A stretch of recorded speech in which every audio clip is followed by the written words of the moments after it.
I got fired. Well, I'm also gonna be a pop star, so watch this. The internet is forever. I feel nervous, I don't know why.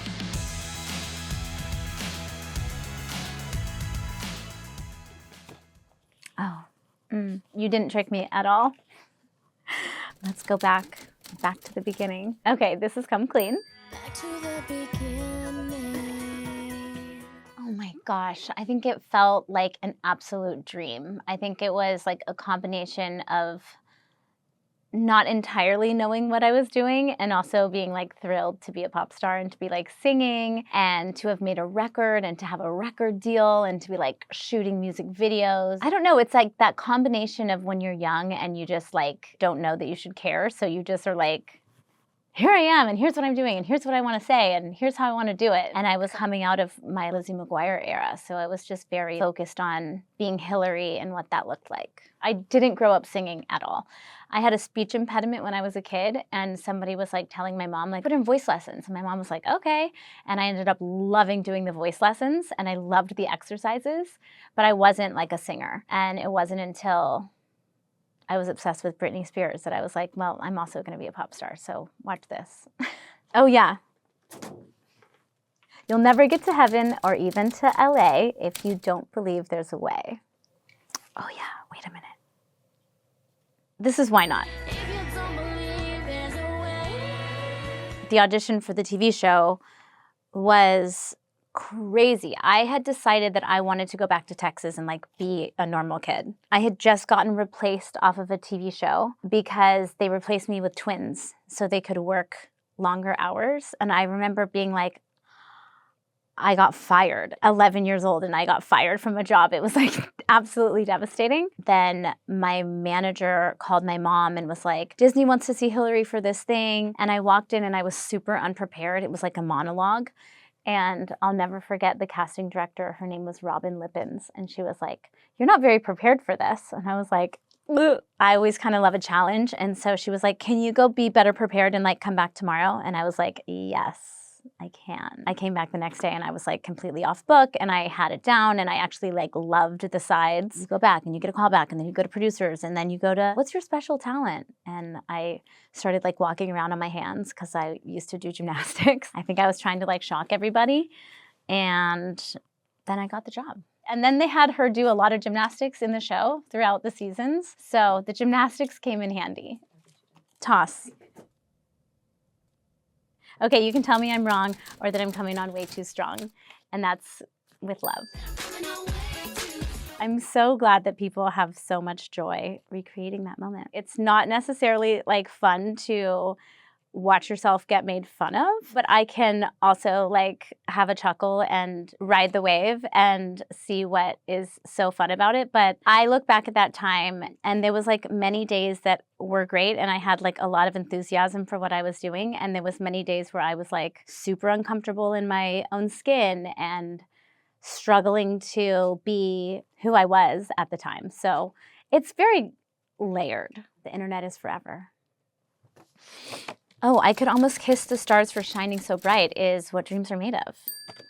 How could I ever mistake that? I could almost kiss the stars for shining so bright. I had never been to Europe before, so that was honestly really cool to be in Italy and see all of those things and be seeing it on a level of our crew is there and like people are watching us. It was a really fun time. And then I also remember that the hotel we were staying at would like put a breakfast spread out every morning.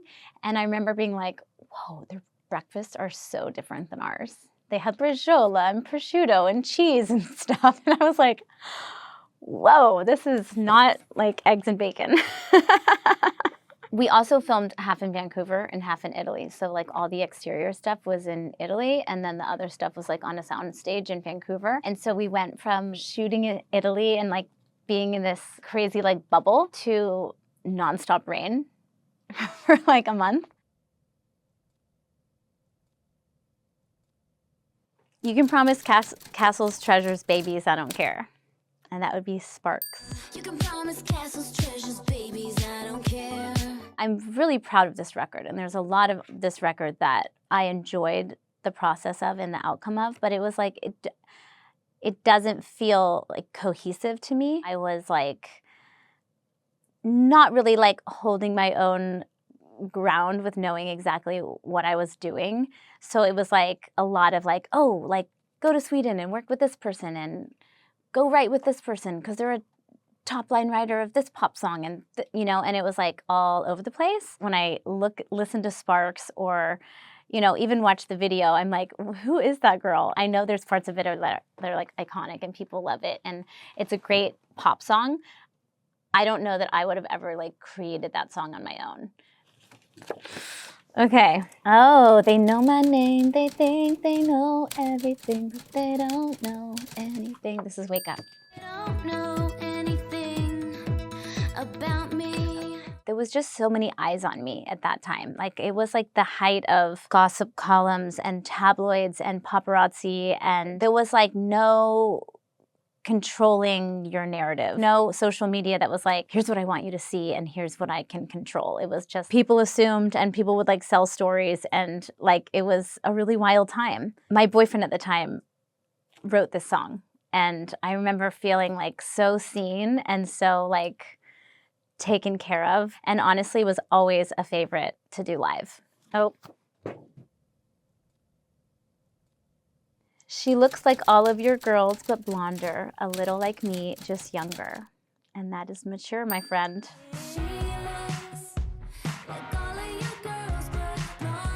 The song is about a very brief romance that I had with an older guy. And it is kind of like a conversation talking to the past version of myself, and looking back at that time with like the maturity of a formed grown adult. Being 10 years removed from a time in your life, there's like a lot that happens. People have been following my career and having like a connection. And I think I was just really ready to reintroduce myself to them and connect with them with the kind of stuff that fills my life now and has for the past 10 years. I never wanted to like jump the gun and do something that didn't totally feel right. For whatever reason, this moment in time and the people that I've surrounded myself with and all of it just seemed like the stars aligned and it felt really right. The album title is one of the last lines of the record on a song called Adult Size Medium. It's really about wearing a t-shirt with holes in it, and and maybe it's from your like 20s and you've owned it for a really long time and you're wondering if you still recognize that person from that time, and you're a little bit reminiscing about a simpler time, but also a really complicated time where you don't know yourself as well. One of the lines at the end of the song is like, how did we get here? Was it luck or something? And I think that just really is a common theme in my life. It hits a lot of questions that I get asked a lot. How were you the normal one? And how did you like escape all of these childhood stardom things? And I can give certain things credit, or I can also give myself credit. And I think that there's like a lot of weight in the or something part of it, because it's just like all about the journey. And it's like a mixture of things, some of it being luck and some of it being me. Oh, we're into movie lines. Waiting for you is like waiting for rain in this drought. Useless and disappointing. That would be a Cinderella story. Because waiting for you is like waiting for rain in this drought.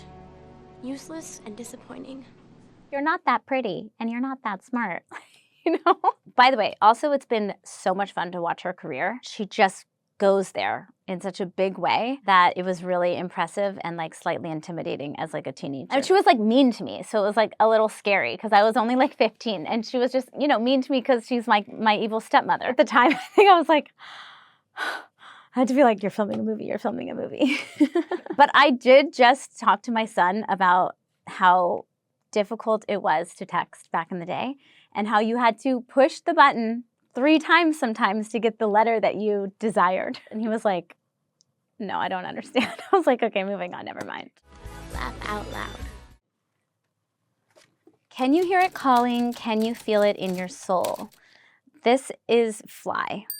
Can you feel it in your soul? I have so many memories tied to like performing my music live, and those feelings of like performing on stage and having like an audience sing back your words to you. It was so impactful, and I have so many great memories. The other day I put on Bop, and I just love that song. But I put like Go to Radio, and then like after listening for 12 minutes or something, like my music started to come on, and I was like, ah, like it's sweet. Yes.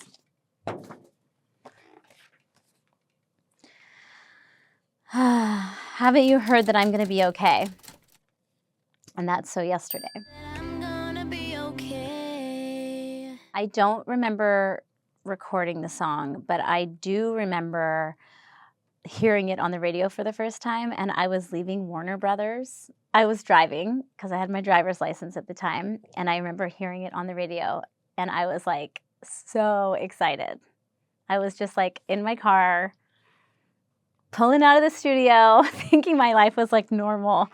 I feel so excited to sing my old songs again for the first time in a really long time, like 15 years maybe it's been. That's gonna be so much fun, I think, for myself as an adult now, revisiting what they mean to me now, and then for the audience, like to hear them and feel that nostalgic feeling that everybody craves and feels so good, and kind of like do it my way now. It's gonna be really a lovely, lovely victory lap.